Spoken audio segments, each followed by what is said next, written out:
mele e ho mai e ho mai e ho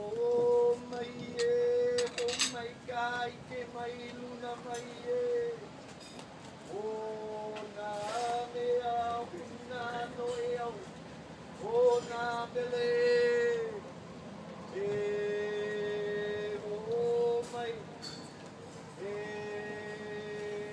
ho mai e ho mai e mahalo ke akua mahalo na au makua mahalo na kupuna. We always give thanks to God. We give thanks to all our guardian angels. We give thanks to our ancestors. But most of all, we say mahalo Yahweh, and we give thanks to all of you for being here this evening.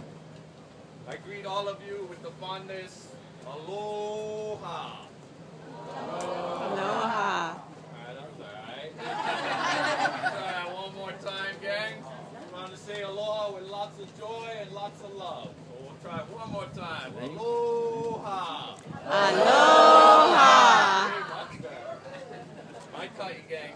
O manu ko inoa, he nakalai pa'a au, he aukoa o pukohola au, he kanaka maoli au.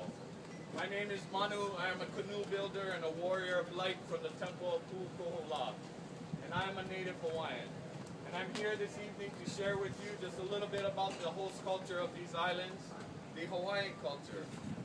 I started off this evening doing a oli kahea, or a permission chant. And wherever we go on these islands or any place we visit, we will always ask permission to enter. Growing up in Hawaii, I was fortunate to have kupunas, or elders, in my life that taught me the correct way to do things. One of my first lessons was that we are not the first people. We call the first people Napoe i Kalani, Napoe i Kahonua, and Napoe i Kamoana, the people of the heavens, the earth, and the ocean. And for us as Hawaiians, all of this is their house. So anytime we want to enter their house, from the forest to the sea, we will always do a permission chant. In these permission chants, we announce who we are, where we come from, what our intentions are for being in that place, and we state that we come to honor and respect the place. Now the second chant I did is called E Ho Mai. E Ho Mai is asking our ancestors to grant us their wisdom and knowledge. When Captain Cook arrived in these islands, he estimated 1 million Hawaiians. No electricity, no plumbing, no running water, no sewage, 100% sustainable for over 2,000 years. So there's great wisdom and knowledge in our ancestors' ability to survive in these islands in the middle of the ocean for over 2,000 years. And I ask them to grant this to all of us.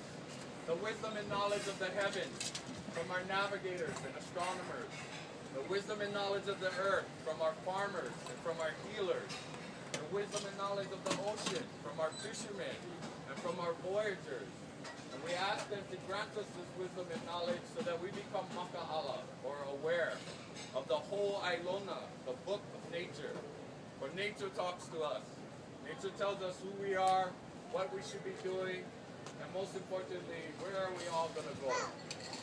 As you look behind me, you see the beautiful Pacific Ocean that you have all crossed to be here in these islands. While most people look at the ocean as something that divides us, the Hawaiian people look at the ocean as something that connects us to our families throughout Polynesia and the Polynesian Triangle. The Polynesian Triangle goes from Aotearoa, or New Zealand. It goes across to Rapa Nui, or Easter Island. The top of the triangle is Hawaii Nui, or what we call Hawaii today. There's over 6 million square nautical miles in the Polynesian Triangle. Almost 1/5 of the Earth's surface. Threw me off a little bit. Anthropologists call this the largest cultural sphere on the planet. Our ancestors traveled throughout this triangle under large voyaging canoes called wa'akauluas. These voyaging canoes have 2 hulls about 9 to 10 feet high. They have cross beams connecting them and a flat deck on top. Pretty much the precursor to catamaran. These are the vessels our ancestors used to inhabit and migrate the islands within the Polynesian Triangle from over 4,000 years ago. In 1995, I had a chance to build a voyaging canoe. Her name is Makali'i. Makali'i is 54 feet long, 24 feet wide. After helping to build her, I was honored and privileged to be chosen as a crew member on her maiden voyage. Our maiden voyage was to Kahiki Nui, or what we call Tahiti today.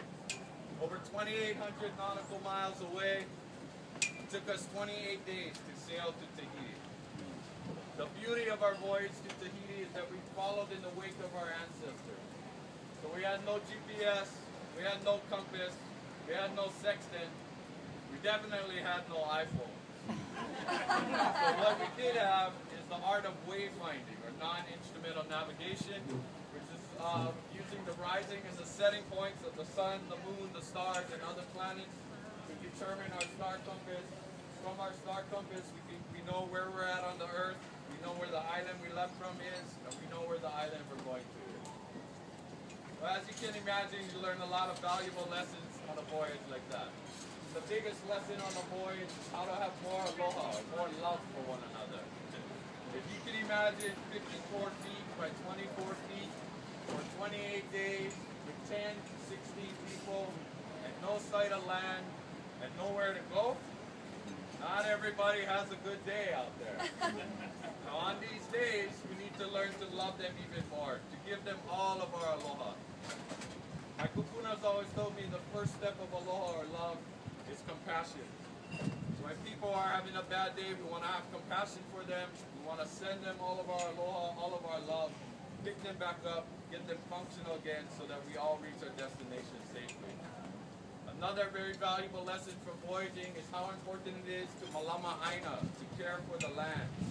For if we don't care for the land, there's no way that we're going to be able to voyage, and there's no way that we'll survive in these islands in the middle of the sea. So as voyagers, we have a saying, he pa'a he moku, he moku he pa'a. The canoe is our island, and the island is our canoe. But when we sailed to Tahiti on Makali'i, that canoe was our island for those 28 days. We had everything we needed, food, water, shelter. When you come back to these islands in Hawaii, there's nothing 2,500 miles in any direction. So for us, it's just like we're sitting on a canoe in the middle of the ocean.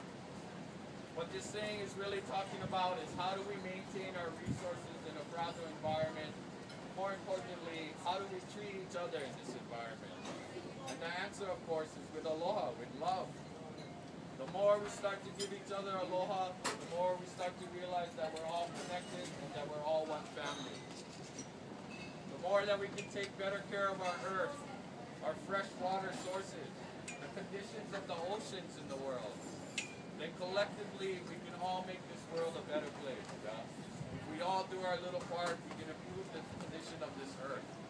And that is what we really need. And really it is not for us, it's for our children, their children, their children, their children, and their grandchildren.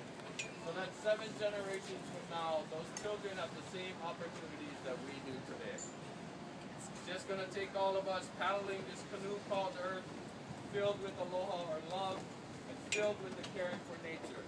And if we all do that, we'll all be successful. So I leave you tonight in the love and in the light of our ancestors, who have always taught me to love all that you see with humility, to live all that you feel with reverence, and to know all that you possess with the heart of discipline. So mahalo nui, mahalo nui, mahalo nui.